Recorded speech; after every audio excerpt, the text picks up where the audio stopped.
एक बात मैं ये कहना चाहता हूं पूरे देश के लिए, ये जो फ्री बी योजनाएं चल रही हैं इसके बारे में, क्योंकि एक जनप्रतिनिधि होने के बाद आप बहुत कमजोर हो जाते हैं। अरे कुछ बोला तो वो वर्ग नाराज हो जाएगा, अरे अरे आपने ऐसा बोला तो महिलाएं नाराज हो जाएंगी। अरे भाई, नाराजगी से ही अगर हम घबराते रहेंगे तो देश की सेवा कब करेंगे। ये जितनी फ्री बेस योजनाएं हैं, मैं कहना चाहता हूं, मेरा सुझाव है, और मैं इसको आज यहां कह रहा हूं, यहां से बाहर भी कहूंगा, क्योंकि मैं जो कहता हूं उससे मुखरता नहीं हूं, ये सब बंद होनी चाहिए। क्योंकि अब हम बोलते हैं कि हम महिलाओं को सशक्त बना रहे हैं। कैसे सशक्त बना रहे हैं आप महिलाओं को? आप उनके खाते में 10,000 रुपए डाल के आप कह रहे हैं वो सशक्त हैं। नहीं है वो सशक्त।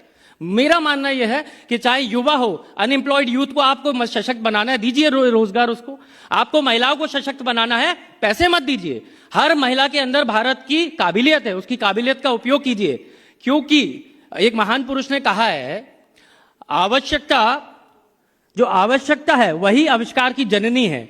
और आवश्यकता ही अगर समाप्त कर दी जाए किसी की, उसको सीधे पैसा मिलने लगे, तो क्यों वो कोई काम करेगी? उसकी स्किल कब उभर के आएगी? उसकी योग्यता तब निखार आएगा जब हम उसकी योग्यता पे काम करें। पैसे देने हैं, दीजिए ना, मैं बताता हूं कहां देना है।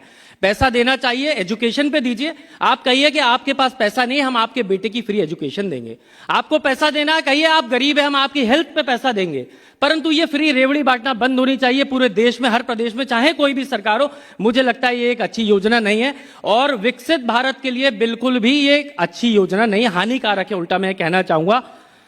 माननीय विधानसभा अध्यक्ष राजस्थान के जो जब बोल रहे थे, मैंने उनकी बात को सुना था। उन्होंने एक बात आंसरेबिलिटी ऑफ ब्यूरोक्रेट्स कही थी। बहुत बड़ा विषय है, परंतु यह बात सही है कि हमारे देश में ब्यूरोक्रेट्स की कोई आंसरेबिलिटी नहीं है। वो नौकरी पे जिस दिन आके लग गए, उसके बाद उनके मन के अंदर ये भाव है कि अब मुझे 60-62 साल तक कोई हिला सकता है क्या? काम करूं या नहीं करूं, मिलूं जनता से या नहीं मिलूं, इस भाव के साथ कैसे होगा काम? उनकी आंसरेबिलिटी होनी चाहिए। ज्यूडिशरी की भी आंसरेबिलिटी होनी चाहिए, क्योंकि सबकी आंसरेबिलिटी हो, जैसे हमारी आंसरेबिलिटी है। 5 साल बाद फिर से जाएंगे मैदान में, और सही होंगे तो जीत के आएंगे, और गलत होंगे तो हम हार जाएंगे। तो सबकी आंसरेबिलिटी होनी चाहिए। As a youth when I speak, and मैं समझता हूं कि जब आप लोग भी बोले, हमें सिर्फ 2 चीजों को ख्याल रखना चाहिए। पहली चीज, जो हम बोल रहे हैं, बोलने से पहले सिर्फ एक बार सोचना चाहिए कि वो हमारे देश के हित में है या नहीं।